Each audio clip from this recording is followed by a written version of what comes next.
Hello friends, ఈ వీడియోలో మనము Telugu first language part B question paper with answers discuss చేద్దాం. ఇది హైదరాబాద్ డిస్ట్రిక్ట్ సంబంధించిన special test question paper. Part బిలో మనకి 20 మార్క్స్ ఉంటాయి. ఆ 20 మార్క్స్ ఏ విధంగా డివైడ్ అయింది అనేది చూద్దాం. సో 20 మార్క్స్ కాబట్టి we should not neglect part B in any subject. తెలుగులోనే కాదు, ఏ సబ్జెక్ట్లో అయినా పార్ట్ బి 20 మార్క్స్ ఉంటుంది. So we have to focus more on part B also. ఈ పార్ట్ బి స్పెషల్ టెస్ట్కే కాదు, మనకి బోర్డ్ ఎగ్జామ్లో కూడా యూజ్ అవుతుంది. So don't skip the video, watch till the end. భాషాంశాలు 10 మార్కులు ఉంటాయి. కింది పదాలను ఉపయోగించి సొంత వాక్యాలు రాయండి.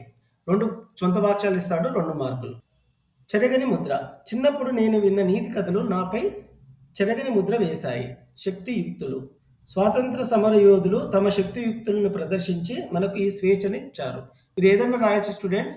ఇది సొంత వాక్యాలు కాబట్టి సొంతంగా రాస్తే 2 మార్కులు వస్తాయి. కింది వానికి సరైన సమాధానం గుర్తించి అక్షరాన్ని ఏబిసిడి బ్రాకెట్లో రాయండి. ఛాత్రులు అన్న పదానికి అర్థం శిష్యులు. ఎత్తైన మేడ అనే అర్థాన్ని కలిగిన పదం నిర్మాణం, రమ్యము, హారము, హార్మ్యము. కరెక్ట్ ఆప్షన్ ఏంటి అంటే ఫోర్త్ దానికి డి, హార్మ్యము. బాధ, దుఃఖము అనే పర్యాయ పదాలు గల పదం విషాదం. కొన్నిసార్లు చిత్తం కూడా రాయొచ్చు. యాప్ట్గా ఆన్సర్ సి, విషాదం. బంగారం పదానికి పర్యాయ పదాలు పసిడి, పుత్తడి. నామధేయం, కీర్తి అనే నానార్థాలు కల పదం పేరు. మీనింగ్స్ రిలేటెడ్ 5 క్వశ్చన్స్ వస్తాయి students. Make a note. So read meanings very well. Bhavani వ్యుత్పత్తర్థం భవుని భార్య భవాని. యజ్ఞం అనే ప్రకృతి పదానికి వికృతి పదం జన్నం. అంటే ఒక క్వశ్చన్ కంపల్సరీగా మనకి ప్రకృతి వికృతిలో నుంచి వస్తుంది. So you have to prepare well ప్రకృతి వికృతులు.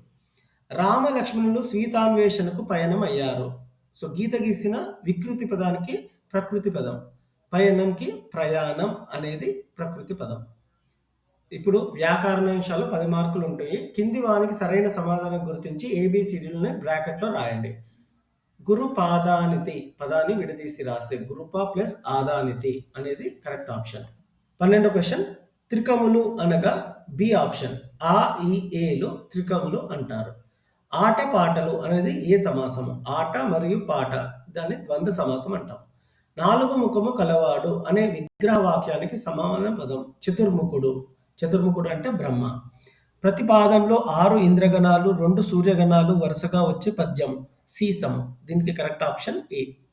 సో మీరు ఈ సీసము, కందము, ఆట వెలది, తేటగీతి, ఈ ఇంద్రగణాలు, సూర్యగణాలు శ్రద్ధగా చదువుకోవాల్సి ఉంటుంది స్టూడెంట్స్.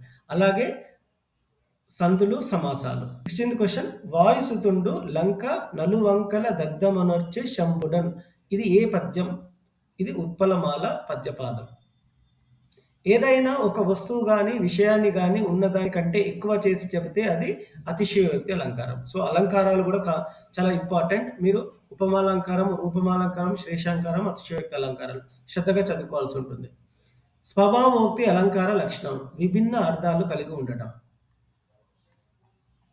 19th question.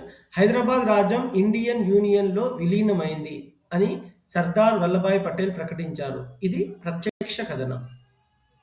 కింది వాణిలో కర్మని వాక్యం. సో వాక్యాలు కూడా శ్రద్ధగా చదువుకోవాలి స్టూడెంట్స్. ఆ రిలేటెడ్ క్వశ్చన్ కంపల్సరీగా వస్తుంది. కింది వాణిలో కర్మని వాక్యం ఏంటంటే చార్మినార్ కథలు నెల్లూరు కేశవ స్వామిచే రాయబడ్డాయి. లాస్ట్ ఇయర్ రిలేటెడ్ అన్ని పార్ట్ బి క్వశ్చన్స్ కూడా 100 క్వశ్చన్స్ పెడతాను స్టూడెంట్స్. ఎక్కువ చదివితే ఎక్కువ మార్క్స్ స్కోర్ చేయడానికి ఆస్కారం ఉంటుంది. ఈ వీడియో మీకు నచ్చినట్లయితే please give a like and share with your friends. Thank you and all the best for your exam.